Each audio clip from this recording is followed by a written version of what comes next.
I'm Matthew Cornwell with Get Taped, which I co-own with my amazingly talented, beautiful wife and best friend, Brooke. By the way, I'm using my new Rode Wireless Go mic, so we'll see how that sounds.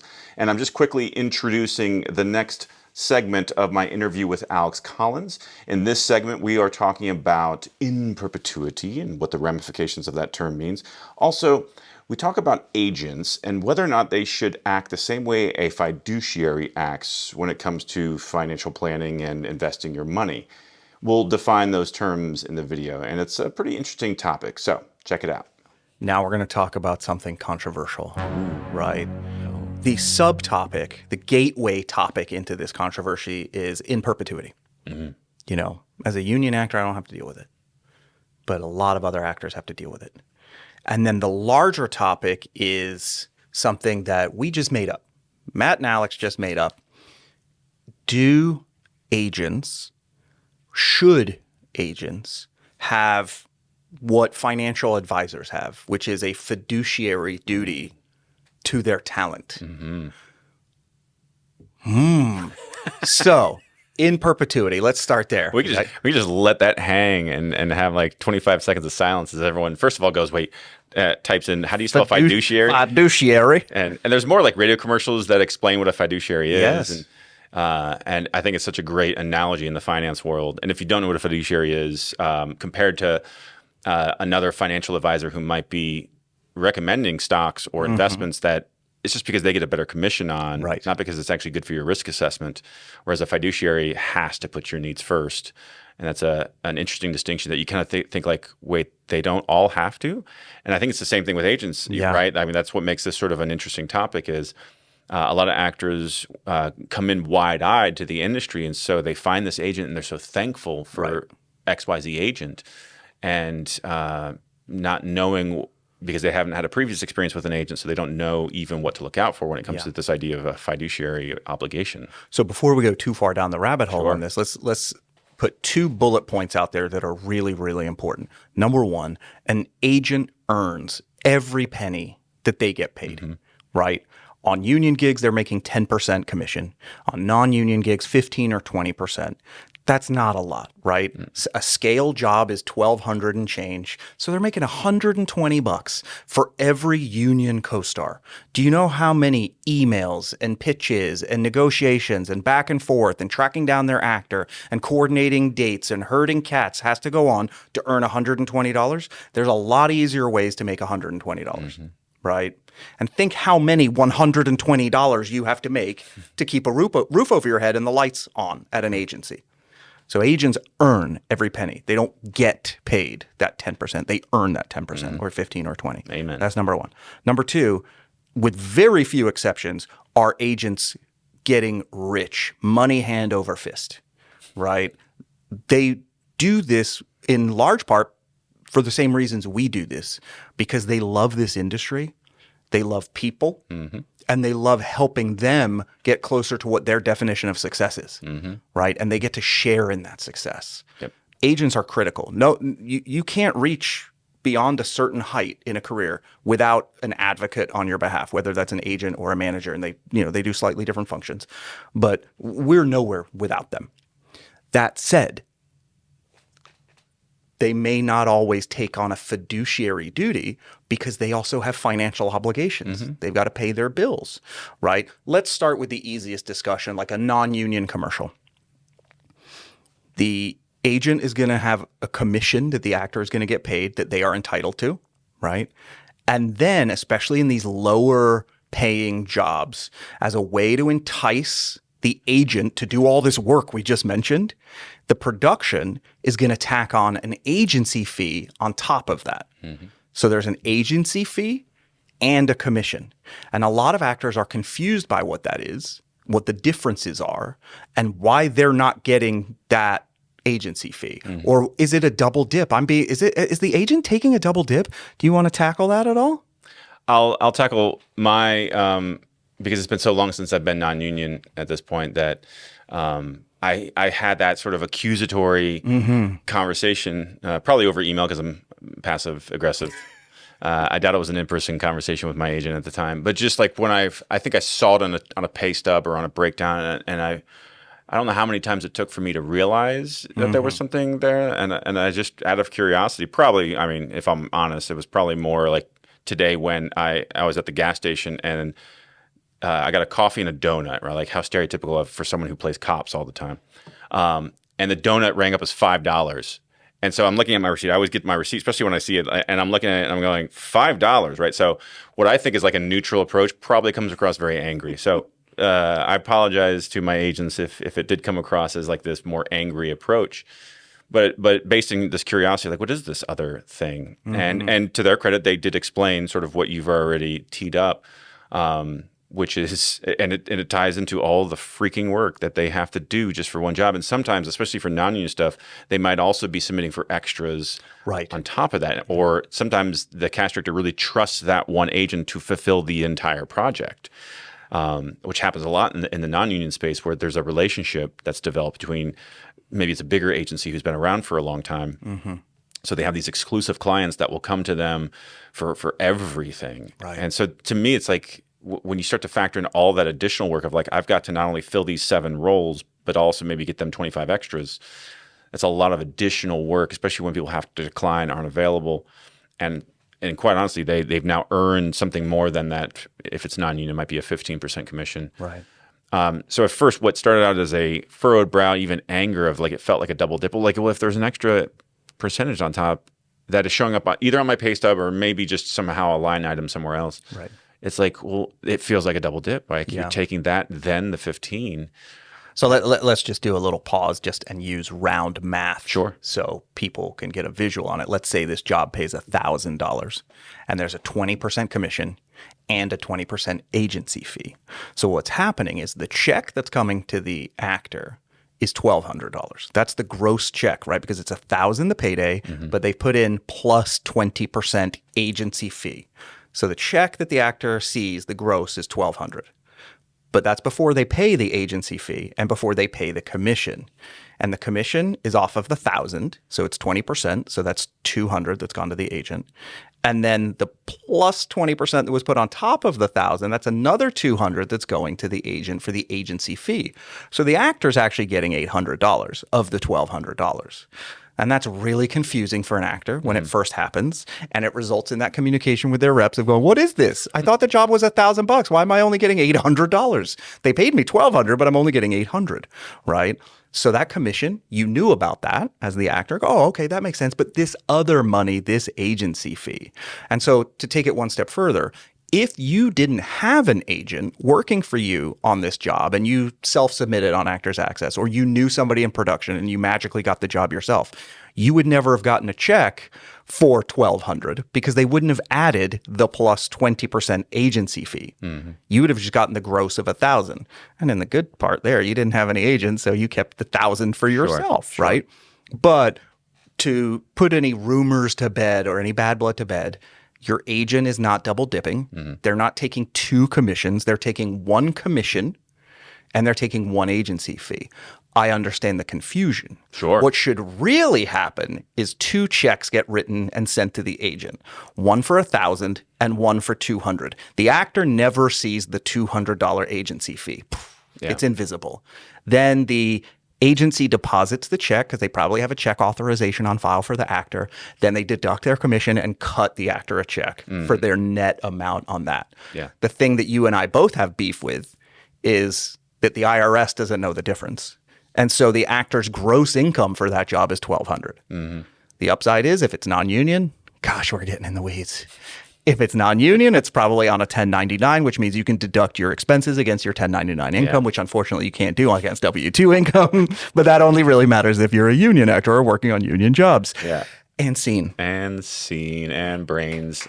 Oh, thank you. Thank you. Thank you. Thank you, everyone. Thank you. Oh, that was get off your ass and do some math. Way. Oh, goodness. But it does raise, I think, an overall issue, which if you want to transition between a hobbyist to professional, and in a smaller market like Atlanta, even though we're from a SAG-AFTRA standpoint, we are technically a mid-size. Is that what they call mid-size market? Yes. That's just based on how many union actors reside in that market, in that local. But we're still, compared to the amount of actors in New York or Los Angeles, we're still a smaller market for sure. Yeah. is it's very easy to be a hobbyist, one toe in, but I'm hanging on to this cushy side hustle or side job or primary job of like corporate America. And so that actor can go much longer without even knowing these things because they're not relying, and their dream isn't the same as mine or yours. Their goals, their ambitions aren't the same. And it's kind of like, and so I think it can come up to bite the hobbyist who kind of finds himself one day going, oh, I think I actually want this to be my life. And then they realize like, oh crap, there's so much that is unnerving or confusing or frustrating or whatever.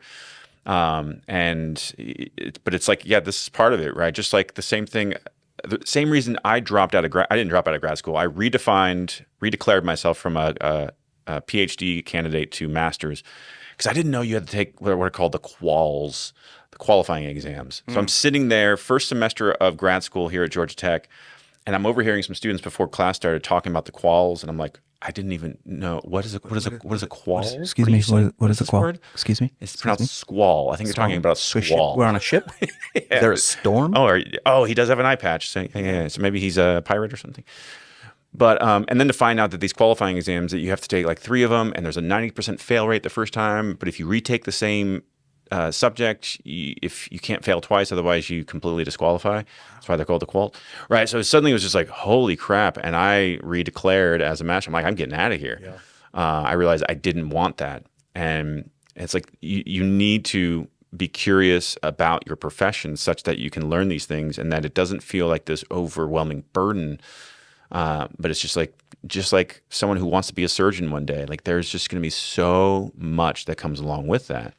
And I think a lot of actors who are in that hobbyist, and I'm not saying that in a pejorative way. It is a hobby right now, and maybe one day you want to be a profession. It's like just like a surgeon, just like a financial analyst. Like there's an entire set of burdens and responsibilities that come with that profession, and I think actors can get caught in that thing of like, oh, I have to worry about that, or that's a thing. So one of the things that actors need to learn.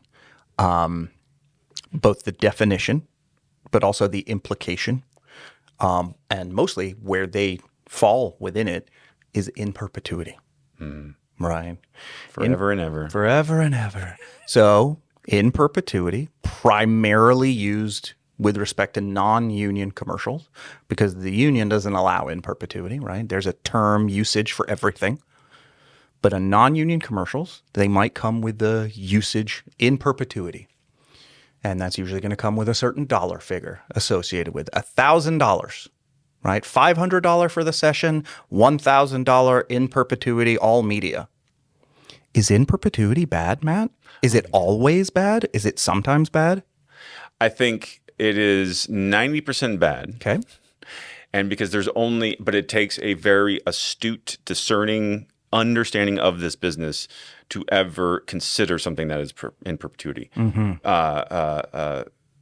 Let's take a technology like if you were doing an iPod Nano commercial, like that's not going to be airing in 2025. Sure. Right. And so, but here's the sort of the thing that starts to make that 90% maybe start to inch up. Well, like maybe it's 99%, which is if there was footage of you handling the iPod Nano, but then footage that was with you without the iPod Nano, they could, if it was in perpetuity, Apple could then reuse that footage in the new, what do they call the goggles thing?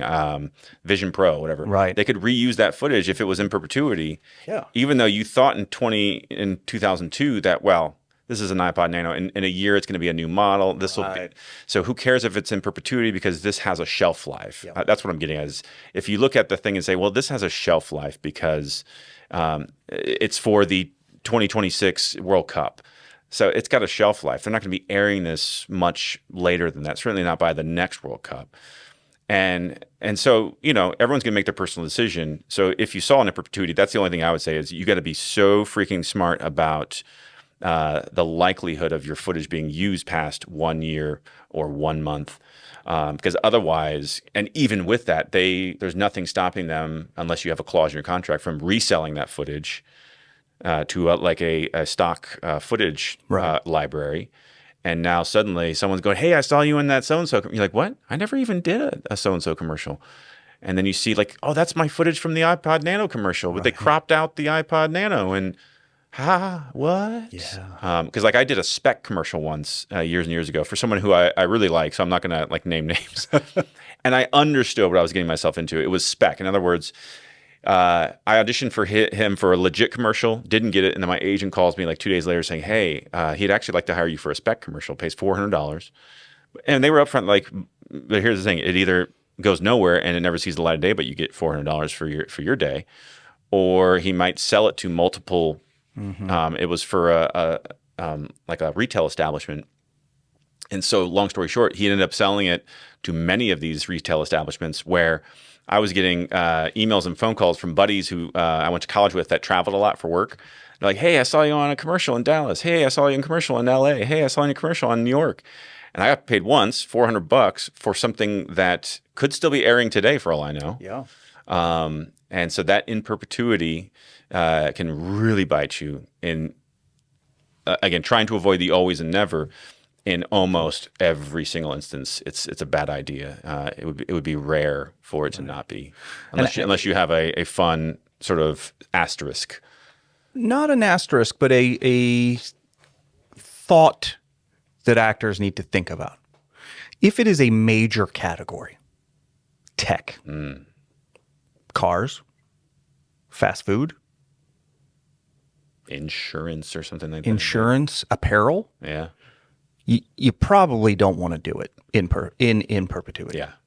If it is a local law firm doing their commercial for like, "Have you been involved in an accident?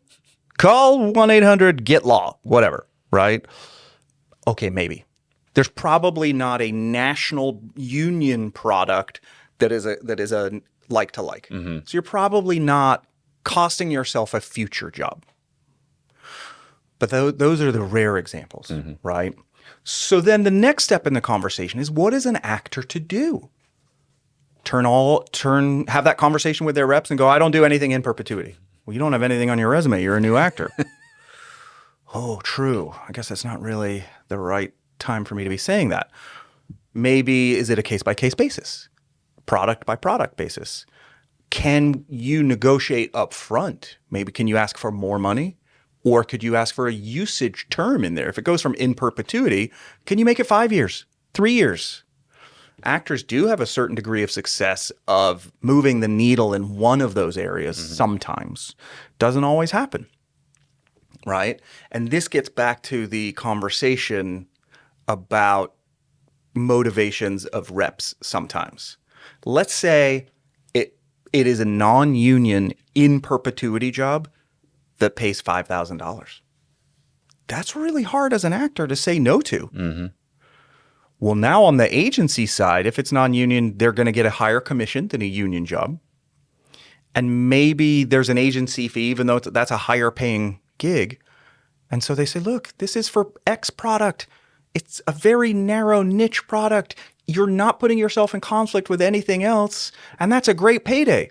Yeah, but it's a great payday for you too. Especially if you have multiple actors potentially booked on this spot. You may not want to jeopardize your relationship with the people casting or producing this. You may not want to rock the boat. So each actor has to know what their pain points are, what their threshold is, and what they're okay with. Yeah. Another massive, gold star for union work. You don't have to have those kinds of conversation because there's no such thing as in perpetuity in a union commercial. Everything comes with a time period, whether that's 4, 13, or 52 weeks, up to the MPU, maximum period of use, which now with the new commercials contract has extended to 24 months total. After that, if they still want to use it, they got to come back to the table. And Matt says, yes, for $1 million. You can use it for $1 million a year. Yeah. Right? Good problem to have. Yeah. And I think, again, and this goes back to if you're not curious enough or discerning enough or have someone trusted enough to kind of walk you through this, who can be more like that fiduciary. Like if I had Alex in my corner, and it's no shade against. Do we still say no shade? Are we still saying that? I don't know. It's 2025. Do we have anybody under 30? Anybody under 30 in here? Do we say no shade? They have a life. They're not sitting no cap? here during No cap. That's different. Sorry. Bet.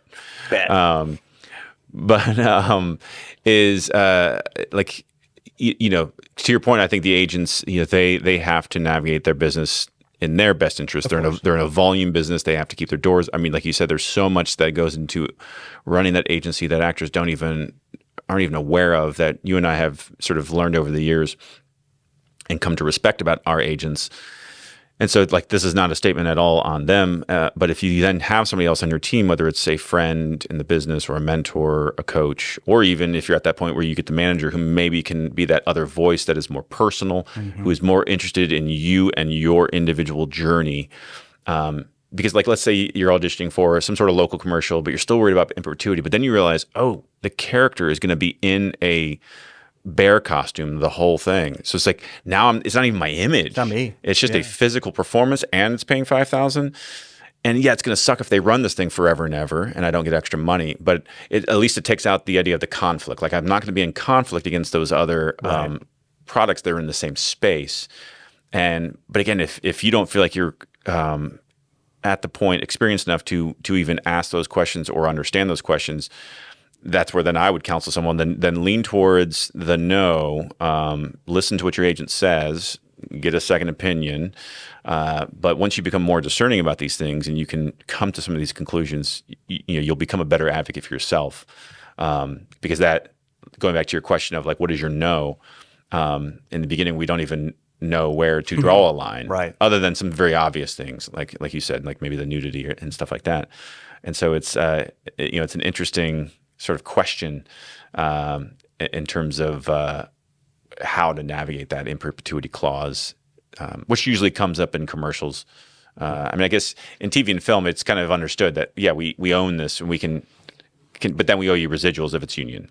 That's the thing, right? If you actually go look at an employment contract on a theatrical job, it does say somewhere buried in there, we get to use this forever. Yeah. The agreement then is payment in the form of residuals in whatever territory that's used in, which is hilarious when I get direct deposit for all my residuals, but then once in a while you'll show up in the mailbox and it's a residual check. Everybody loves mailbox money. If you've ever worked on a union job, you love getting mailbox money. You get like 9 checks that show up, right? If it's direct deposit, kind of takes some of that fun away, but you get your money sooner. So it's a trade-off. But we still get foreign residuals. They mail those out because those are processed differently. And I got $1.04. I'm like, well, where in Bulgaria did this play the last quarter, right? You never know. But I love that. But that's the trade-off. That yes, the relationship is understood that they use it forever, they pay you forever. Yep. And a sliding scale of payment. Yep. Yeah. Pretty interesting stuff, huh? Drop a comment below on what you think on these topics. And stay tuned for more videos from this interview series that I did with Alex. That's it for now. Thanks for watching, and we'll see you on set.